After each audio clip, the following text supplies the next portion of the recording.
The Dodgers are still winning enough to stay in the mix, but here's the uncomfortable question nobody in LA really wants to ask right now. Are they leaning way too much on Shohei Ohtani? Because according to a group of Japanese reporters who cover this team every single day, that is exactly what this offense is starting to look like. And when you hear the details, it gets even more concerning. These reporters were not coming from a place of panic. They were actually pretty fair.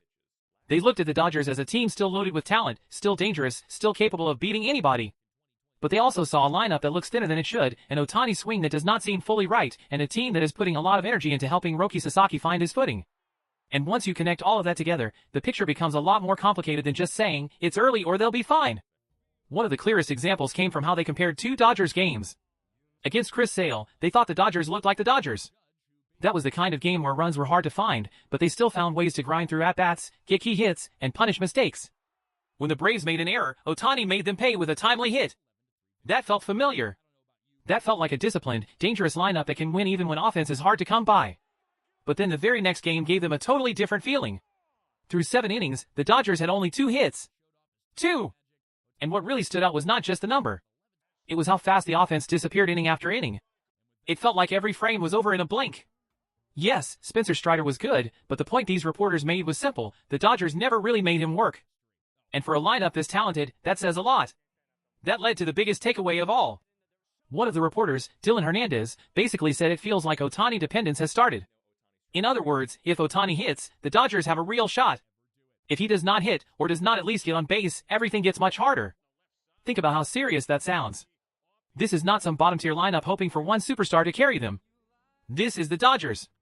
And yet the conversation is now shifting toward whether opposing pitchers know they can survive if they keep Ohtani quiet. And here is where the story takes another turn. The concern is not just about the lineup around Ohtani. It is also about Ohtani himself. The reporters made it very clear that they are not saying he is broken. They are not saying anyone should panic. But they do think his timing looks off. One of them pointed to his final at-bat in that game, where he singled to left. On paper, it is a hit, and that looks fine. But before that, he got beaten by a 92-mile-per-hour fastball. And for Shohei Ohtani, that is what raised eyebrows. If it were 99, maybe you shrug and move on. But 92 or 93? That is the kind of pitch he usually drives.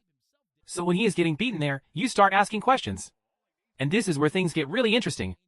The reporters started discussing whether Ohtani's two-way workload might be connected to what is happening at the plate. They brought up his time with the Angels, especially in 2022, and noted that April and May were often not his best offensive months when he was handling the full two-way role. That is an important point, because we have become so used to seeing Ohtani as this superhuman force that maybe we forget there have been stretches where the balance of pitching and hitting affects his rhythm. One of the reporters even said that when Ohtani was at his best as a pitcher with the Angels, he hit about 30 home runs. Now, because we are used to seeing 50-plus homer production, anything less feels disappointing. But maybe that is part of the reality when he is truly doing both jobs again. Not because he is less great, but because the demands are just different. Ohtani himself reportedly says pitching has nothing to do with it, and of course he would say that. He is not going to limit his own possibilities. But he has also admitted that when he is going well, everything is fine, and when he is off, it takes longer to get back when he is also pitching. That makes sense. Pitching adds work. It adds time. It adds recovery. It changes everything. And then came one of the most telling details in the entire report. According to the reporters, when Ohtani has struggled before, he often talked about his stance. That was usually the thing he pointed to. But this time, they said he was talking more about the path of the bat. And to one of the reporters, that was a sign this may not be a quick fix. If the issue is not something simple like stance, and instead he is still searching through the mechanics of the swing path, that can take longer. That does not mean disaster. But it does mean this may be more than a brief cold stretch. There was also another layer they mentioned, and this one is more about wear and tear. They brought up the physical and mental load from the WBC. Not as a fact, and not as an excuse, but as a possibility. One reporter said after watching the Samurai Japan documentary on Netflix, it made him wonder whether that early workload is now showing up. He even connected it to Yoshinobu Yamamoto, saying Yamamoto still looks a little short of what people expect. For pitchers, fatigue often shows up around the 10th start before summer. But if the year effectively started earlier because of the WBC, maybe that fatigue is arriving earlier too. Maybe Ohtani is feeling some of that heaviness as well. What makes this even more fascinating is that the same group sounded impressed with Ohtani the pitcher. They said he is getting outs even when it does not look like his full, best version. They noticed that his fastball sometimes seems a little held back, almost like he is saving bullets. But in big spots, the triple digits come out. They described it as Ohtani pitching with timing, changing speeds, floating the curveball, and then raising the gear when trouble appears. That is not a pitcher surviving. That is a pitcher evolving.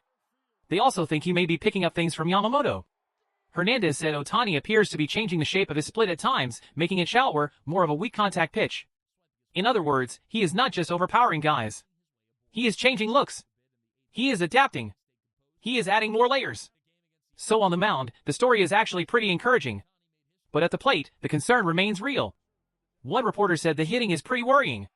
He pointed out that even Ohtani's last hit looked more like contact than damage. And then came another striking detail. Ohtani reportedly took 55 swings in batting practice in Houston. Usually, they said, he is more in the 30 to 40 range. So if he is taking that many swings, that tells you something. It tells you he knows he is not quite right. It tells you he is trying to feel something again. At the same time, they were fair about how pitchers are attacking him. Another reporter said he is being pitched extremely tough. The hit-by pitches are already around last year's number. Pitchers seem more willing to come inside. He is also hitting a lot of grounders to the right side, which suggests the angle is not getting up the way it normally does. He is not seeing many pitches right down the middle. And when he does get one, he has missed some of them. So this is not just bad luck. It is a combination of tough pitching and a hitter who is not fully locked in. And that brings us back to the Dodgers lineup as a whole. Hernandez made the point that pitchers can attack Ohtani this way because the hitters behind him are not scary enough right now. He specifically said once Betts, Freeman, Tucker, and Smith are all in the lineup and producing, it becomes much harder to treat Ohtani like a guy you can just pitch around or even walk. He said Betts was good before going on the injured list and would go right back in, and he also liked the idea of Will Smith hitting second because of how strong and calm he is. But he also understood that the manager does not like moving the lineup around too much. Then the conversation shifted to Roki Sasaki, and honestly, it was just as revealing. The reporters believe the Dodgers are being very careful with him, maybe even protective. One of them said it originally looked like Sasaki would pitch against the Braves, but then he was moved and lined up against the Giants, a team that had not been hitting at all. The interpretation was clear: the Dodgers want him to succeed, and they are trying to give him the best possible runway. The concern with Sasaki is not only results. It is also the stuff. Before he came over from Japan, the image was simple: a pitcher with 100-mile-per-hour heat and a massive forkball. But according to the reporters, in the regular season he has not hit 100 once. Not once in an official game. They said 99 only showed up in his first game, and now the average is around 96. That is a big change from the reputation. One of the reporters, drawing from his own pitching background, said this can happen when a pitcher becomes too focused on throwing strikes. When you start worrying about command, sometimes the arm does not move freely anymore. He said if people are telling you to put more pitches in the strike zone so you can help the big league team, velocity can disappear. And he said he really understood what Sasaki might be feeling there. He also talked about the mental side. A starter only gets the ball once a week. So if 2 or 3 bad outings pile up, that can really wear on you. And with Sasaki, there may be even more pressure because if he struggles and still has to keep pitching in the majors, that creates a different kind of stress. Still, they noted some progress. In his last outing, he gave them 6 innings and 3 runs, a quality start. So while they are concerned, they are also watching for gradual improvement. And that is really the whole Dodgers story right now. This is still a team with rare talent. Still a team with stars. Still a team capable of winning big games. But the Japanese reporters who cover them every day see the pressure points very clearly. The lineup is not as stable as it should be. Ohtani's bat does not look fully in sync.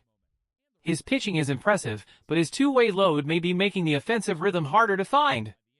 And Sasaki, one of the most intriguing young arms in baseball, is still being handled with extreme care as he tries to settle in. So the big question is not whether the Dodgers have talent. Of course they do. The real question is whether they can solve these stress points before the dependence on Ohtani becomes too obvious to ignore. If Ohtani gets back to looking like himself at the plate, a lot of this quiets down fast. But if this continues, then this conversation is only going to get louder. If you want more Dodgers breakdowns like this, hit subscribe, drop your take in the comments, and tell me this: are the Dodgers just going through a rough stretch, or are they relying too much on Shohei Ohtani already?